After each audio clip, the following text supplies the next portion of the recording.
Welcome to Northwoods Pursuit, where urban wildlife gets real. Baboons are no longer just jungle dwellers. They're raiding homes, wrecking property, and spreading disease across U.S. cities. Florida alone saw a jump from 15 break-ins in 2011 to over 1,500 by 2014. It's time to fight back. We're bringing you real solutions, wild encounters, and the truth behind the chaos. Like what you see? Hit subscribe and join the pursuit. In Broward County alone, the baboon population once soared past 50,000, pushing authorities to take drastic action. When non-lethal methods failed, officials turned to firearms as a last resort solution. In response, the Florida Fish and Wildlife Conservation Commission, FWC, rolled out strict hunting regulations to keep things safe and controlled. A statewide license became mandatory. Hunting was limited to a January to March window, and every hunter is now required to report kills within 7 days after the season, or risk steep consequences, including a 5-year hunting ban. To make sure the job is done responsibly, mandatory firearms training is now part of the process. Hunters are trained to use advanced tactics and modern equipment with precision. Keeping a safe distance, typically between 100 and 150 feet, not only boosts accuracy, but also ensures safety in the field.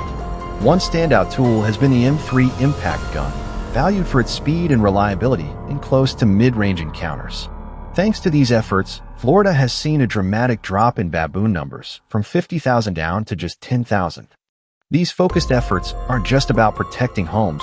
They're about safeguarding Florida's fragile ecosystems and keeping the state's agricultural economy alive. As invasive species like baboons continue to spread, hunters are stepping up with advanced tactics that are changing the game.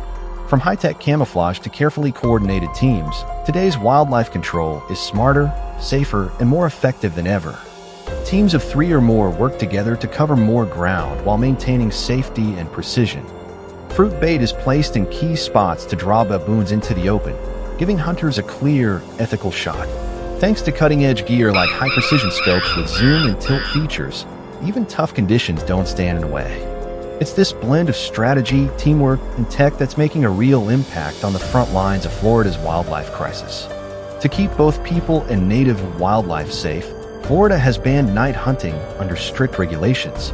This thoughtful approach strikes a balance between effective population control and long-term conservation. Once baboon numbers are brought under control, hunting operations are expected to wind down, giving the ecosystem a chance to heal naturally. The state is also taking steps to ensure baboons aren't left vulnerable to other invasive predators during the transition. Still, not everything is black and white. Questions about health risks and the cultural controversy surrounding the consumption of baboon meat continue to stir debate. What do you think? Where should we draw the line between control and compassion? Drop your thoughts in the comments.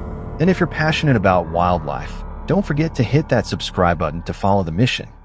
At Northwoods Pursuit, we believe responsible hunting isn't just a tradition. It's a tool for protecting our communities, our ecosystems, and our future. Controlling invasive species like baboons requires more than just grit. It demands training, ethics, and a deep respect for the natural world. As we face these new wildlife challenges together, it's up to all of us to stay informed, stay prepared, and stay united. If you care about conservation, strategy, and the raw reality of wildlife management, stick around. There's more to come. Hit that subscribe button and join us on the front lines, where every decision matters and every pursuit has a purpose. This video is for educational and awareness purposes. All scenes follow local laws and ethical hunting guidelines.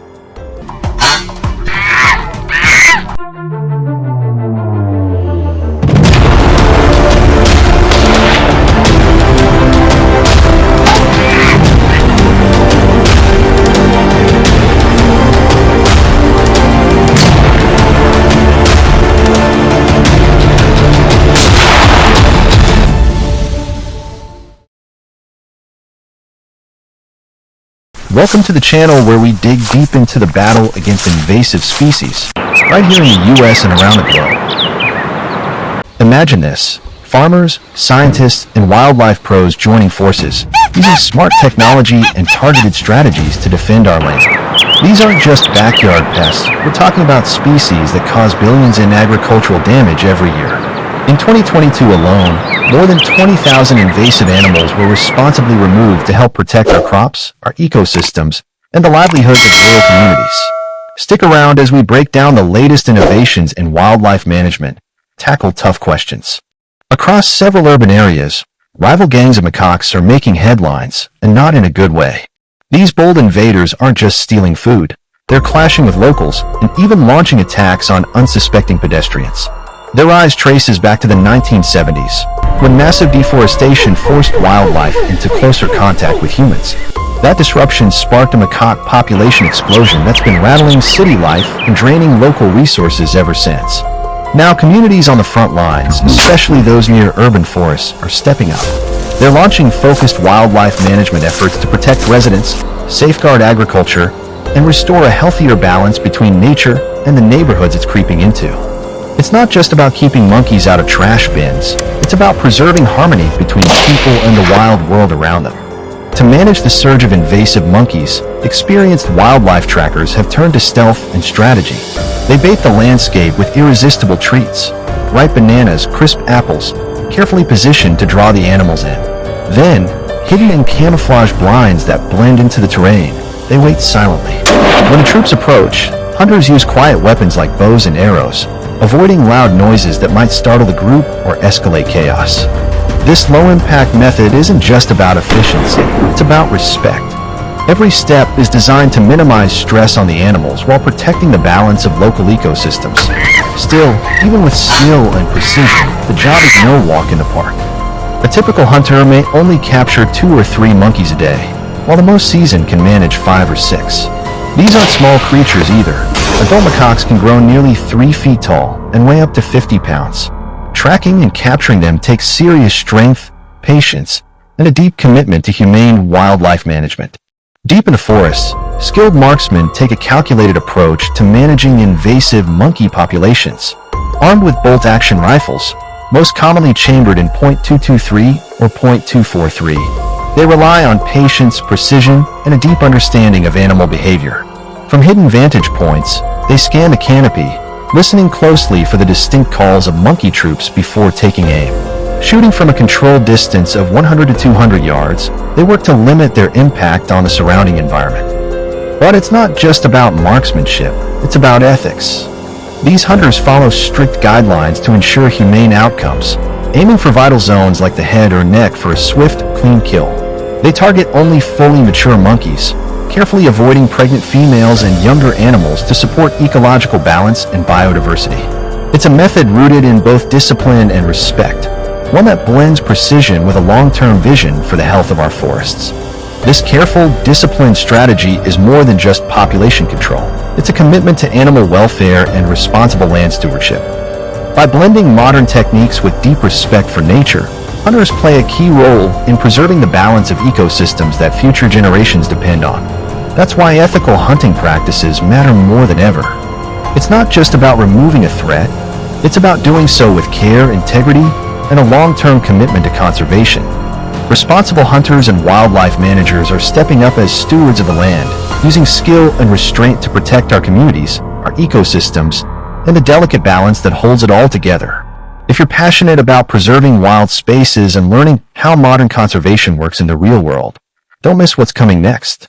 Hit subscribe, stay tuned, and join us in the next episode as we uncover more powerful stories from the front lines of invasive species control. This video is for educational and awareness purposes. All scenes follow local laws and ethical hunting guidelines.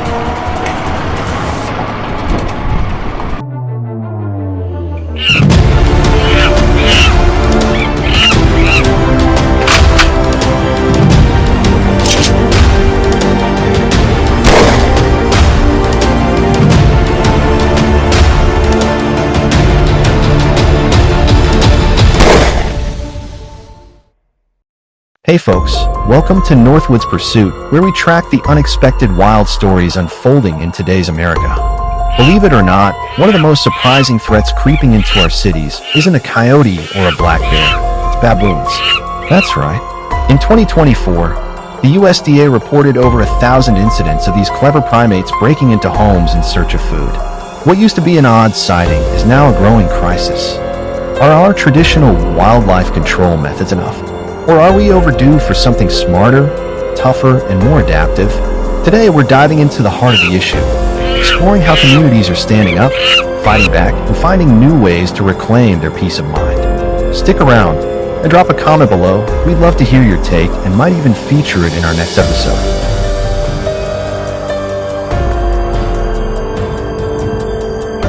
Things are getting wild, literally.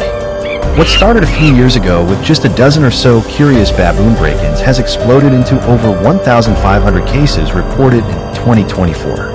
And these aren't your average backyard critters. Baboons are smart, strong, and fearless, and they're tearing up suburban neighborhoods. Homes have been ransacked, cars destroyed, and the total damage? An unbelievable $175 billion. But it's not just the mess they leave behind. Their droppings carry bacteria that could spread disease to humans, turning this into a public health concern. In Broward County alone, more than 500 baboons are believed to be roaming free.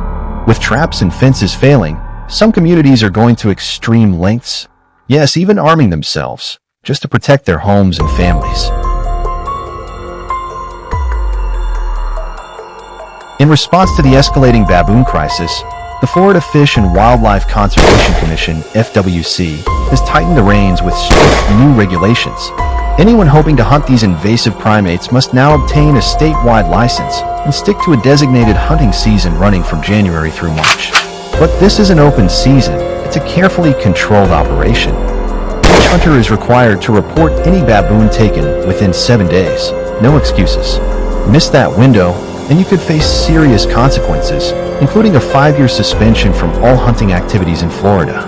On top of that, participants are now required to complete a certified firearms safety course, ensuring every hunter knows how to handle their weapon with care, accuracy, and accountability before heading into the field.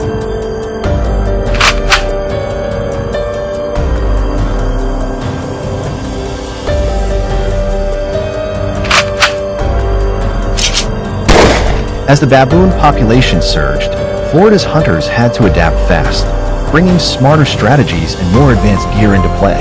Success hinges on precision, which means maintaining a safe yet effective range, typically between 100 and 150 feet, to minimize risk while ensuring clean, accurate shots. At the forefront of this effort is the Impact M3 air rifle, a cutting-edge tool praised for its speed, pinpoint accuracy, and reliability in close to mid-range scenarios. This powerful air rifle has proven to be a turning point in the fight, helping drive the baboon population down from over 5,000 to just around 1,000. But the benefits go beyond population control. These efforts are restoring balance to local ecosystems, shielding farmland from destruction, and protecting Florida's vital agricultural backbone.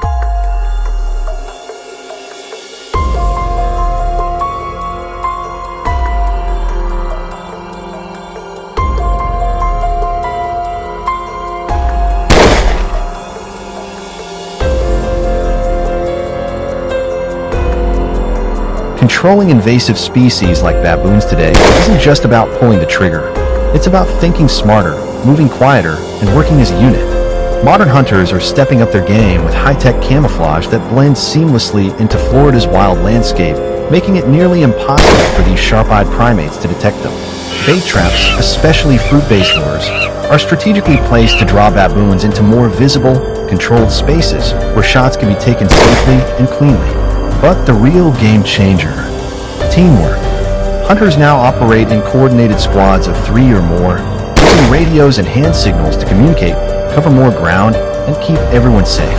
It's no longer a solo pursuit. It's a carefully choreographed mission that's delivering real results.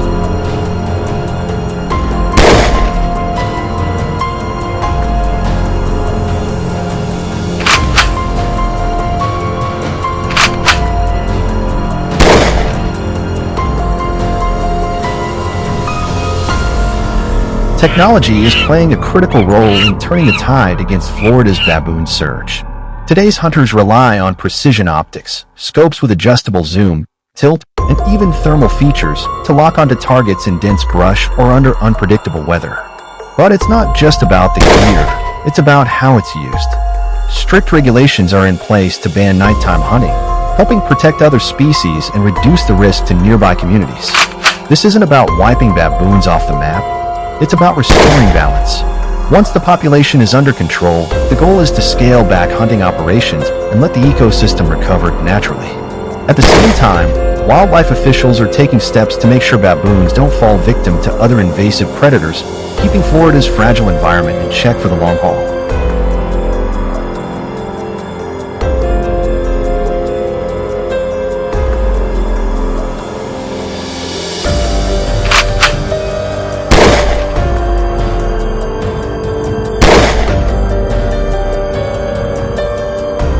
Managing invasive species isn't just a numbers game. It opens up a bigger conversation about ethics, responsibility, and where we draw the line when it comes to controlling wildlife. Are we doing enough? Are we going too far? That's where your voice matters. We'd love to hear what you think about the moral side of these efforts. Drop your thoughts in the comments below. And if you're into real, unfiltered stories from the front lines of wildlife management, make sure to subscribe so you don't miss what's coming next. Just a quick note, everything shown in this video follows local laws and ethical hunting standards. Our goal is to inform, not sensationalize, because awareness is the first step toward real solutions.